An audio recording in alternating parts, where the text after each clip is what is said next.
So I'm from Pitié Salpêtrière Hospital, which is kind of the cradle of neurology. It's where neurology was born. And I myself specializes in neurodegeneration. So my talk would be oriented in that direction. Just to give you a bit of insight about the Alzheimer's disease landscape. So as most of you know, it's a very frequent disease. It affects more than 50 million people over the world. So every 3 seconds, actually, a diagnosis is made of Alzheimer's disease, which is, of course, a devastating disease. It's also very costly, both for society and for patients and their families as well. So it's part of why it is such a difficult disease to tackle. And also, I must say that even though there is a tremendous research effort and very numerous clinical trials, as my colleague just mentioned, all of these trials have failed in the last 15 years and a little bit more. So this is quite striking that we desperately need to move forward with such disease. As today, as you know, there is no curative treatment.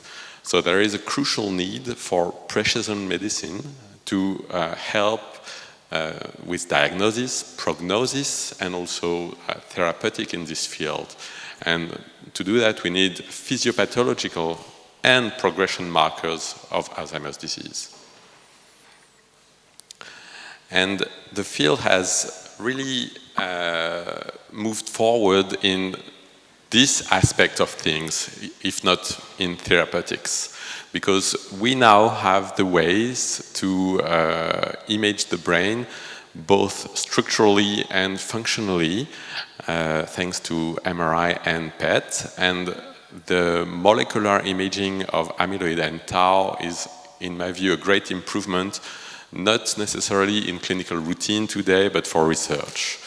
And FDG PET has, as just been showed to you, is very helpful for positive diagnosis of Alzheimer's disease, but also for differential diagnosis when you want to look for different diseases such as frontotemporal dementia. So this is our setup. We are very lucky to have PET MR 3T Signa since October 2015. And for your information, this machine was bought purely based on donation from very generous donors and has been installed mainly for neurodegeneration research, because the donors gave for that purpose mainly. So it's dedicated both for clinics and for research, and mainly for neurology, as you can see. So in essence, I think what I want to emphasize is the great quality of the images that you obtain with this setup. And what I must say is that, of course, the coupling, the fusion between MRI and FDG is very helpful. And on a PET MR, you have it automatically, but of course, if you have a PET CT and an MRI that has been done at another time point, you can, of course, merge the two images fairly easily. So as you can see here, you get a fusion image, and what high-quality images allow is to assess, for instance, hypometabolism, and to say if this hypometabolism is indeed genuine, meaning is it in places where there is no visible atrophy, or does the hypometabolism that you suspect here is in fact linked to cortical atrophy, which is a great help, of course, in the field of neurodegeneration.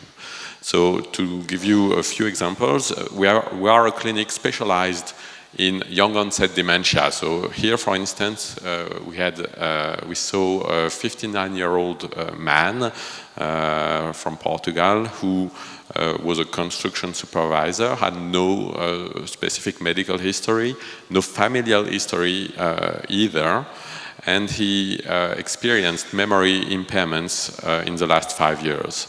And when we assessed him, we indeed confirmed that he had a decreased global cognitive efficiency. I don't know if you're all aware of the MMSE, but it's a very common scale, a neuropsychological test that we use to assess global cognitive efficiency, going from 0, which is the most abnormal, to 30, which is normal. He had also very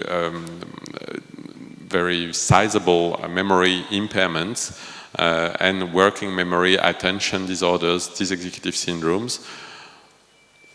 But when we sampled his biomarkers in the cerebrospinal fluid by lumbar puncture, the profile was ambiguous. You know that you can test for amyloid and tau at the same time in the CSF.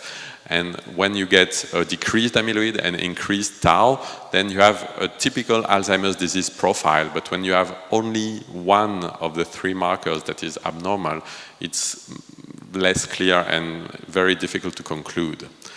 Whoops. And in fact, the structural imaging was only mildly helpful. What you can see here is a mild hippocampus and parietal atrophy in the arrows, but still it does not give you a definite diagnosis. On the other hand, the PET fusion 3D MRI was very helpful. As you can see, different things. So first, you can evidence a very important posterior hypometabolism that is bilateral, but maybe a little bit more on the left side. Then you can also image, and that is new, that is possible mainly because of the quality of the image, but you can also evidence a posterior cingulate cortex and precuneus hypometabolism.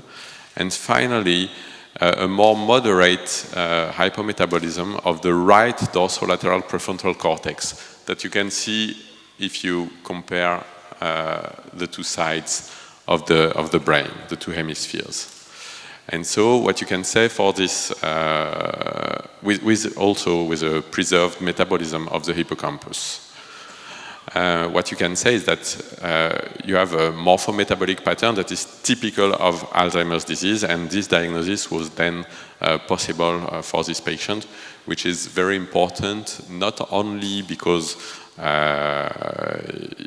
the patient has a right to know, but also because at this age there are sometimes some genetic mutation that are responsible for the disease, and then we will move forward with this patient and search for this genetic mutation, which could have very important implications, not only for him, but also for his next of kin. What is important to remember about this case is that in early onset Alzheimer's disease, structural MRI is sometimes inconclusive because you have only mild hippocampal atrophy, but you already have some important and diffuse hypometabolism, which was best evidence thanks to the high quality digital imaging. So another case, slightly older, 77 years old. There's the notion that this patient had a stroke a few years ago, and he has been complaining about his memory in the last 5 years. He also has an amnestic syndrome on psychometric testing, so very similar to former patients.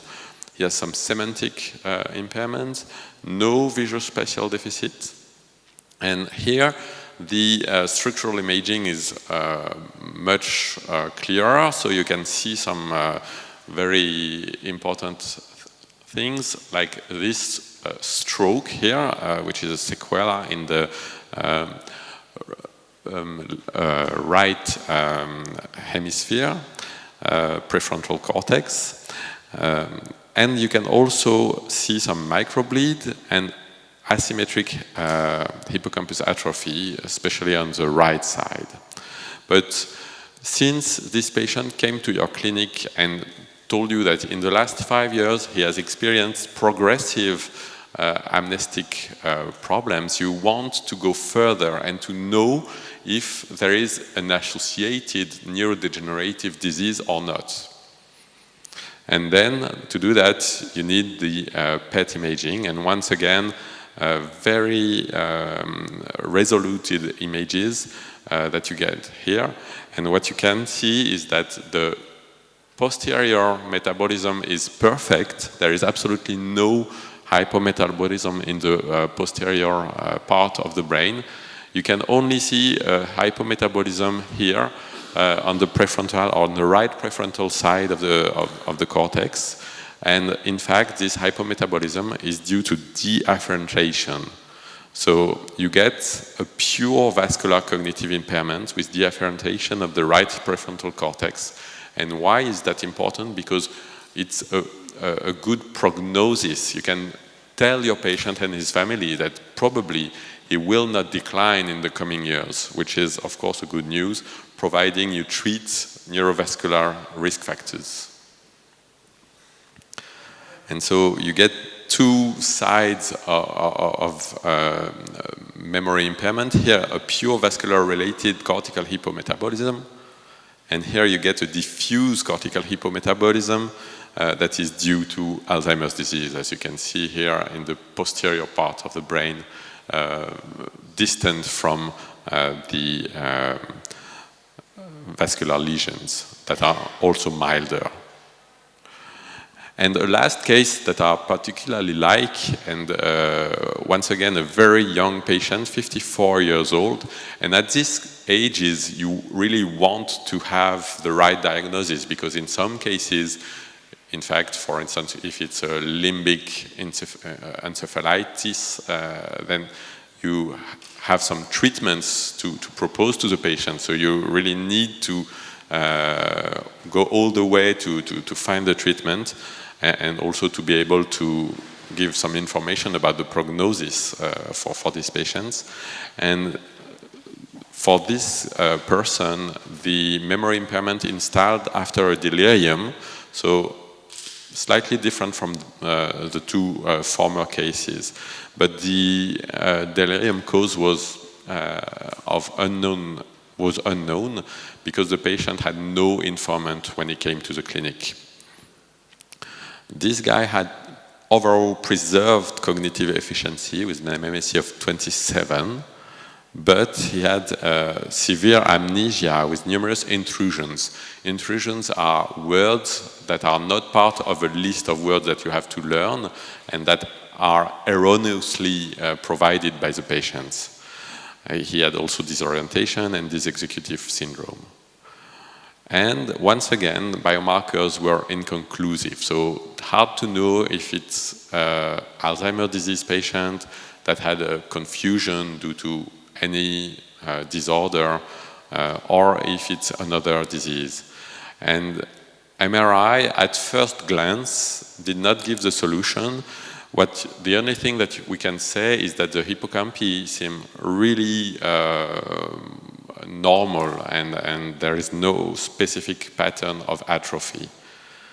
And the PET-CT, the PET-MR, sorry, looked almost normal, but for the hippocampus, which were a bit hypometabolic. And the nuclear imager and the radiologist then wanted to know why there was this kind of hypometabolism of the hippocampi.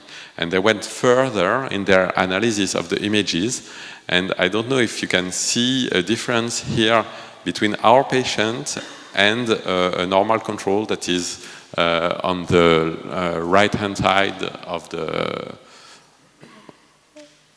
image. You can see here the hypometabolism of the hippocampus, yes, but there is also another image that you might see if you look closely on this slide, which is harder. If not, I will help you. And in fact, you can see it also on the axial view, and this is this small part here. So this is a normal control, and here you have your patient. And what are these small structures? Well, they are the mammillary bodies. And in fact, this patient had a Korsakoff syndrome following a Wernicke encephalopathy. And this was diagnosed with PET imaging, which is in fact the first time I think someone has diagnosed Korsakoff syndrome on PET, and actually this case was published a few weeks back. And the radiologist then went back to the MRI analysis and saw that indeed there was a very important atrophy of the mammillary bodies in this patient. And also what you can see on the SWAN image, you can see hypointensity of the mammillary bodies, meaning that there was a bleeding in the mammillary bodies, so typical of this disease. So we got an amnestic syndrome of the hippocampal type that is due to Wernicke encephalopathy with hippocampus hypometabolism and atrophy, microbleed, and hypometabolism of the mammillary bodies. So here's the fine resolution and the coupled interpretation of neuroradiology and nuclear medicine helps to find a diagnosis for this patient. So what we can say for this clinical part of my talk is that, of course, the use of PET MR is very important for the patient's well-being because it's a neuroimaging one-stop shop. In one exam, you get both structural and molecular imaging of one patient. It has unrivaled resolution, as I showed you, which allows morphometabolic correlation, small brain regions, metabolism appraisal, and also to evidence slight hypometabolism in the absence of atrophy. And finally, but not the least, it allows radiologists and nuclear medicine experts to share their findings and to brainstorm. And I think it's for the greatest benefit of patients, because the diagnosis then will emerge when, if the different modalities had been assessed separately, the diagnosis might have remained obscure. And last, I want to thank you again for your attention, and also my collaborators at the Pitié Salpêtrière Hospital, and especially Mario Dilabert, who is a nuclear medicine expert and helped me in the preparation of this talk. Thank you very much.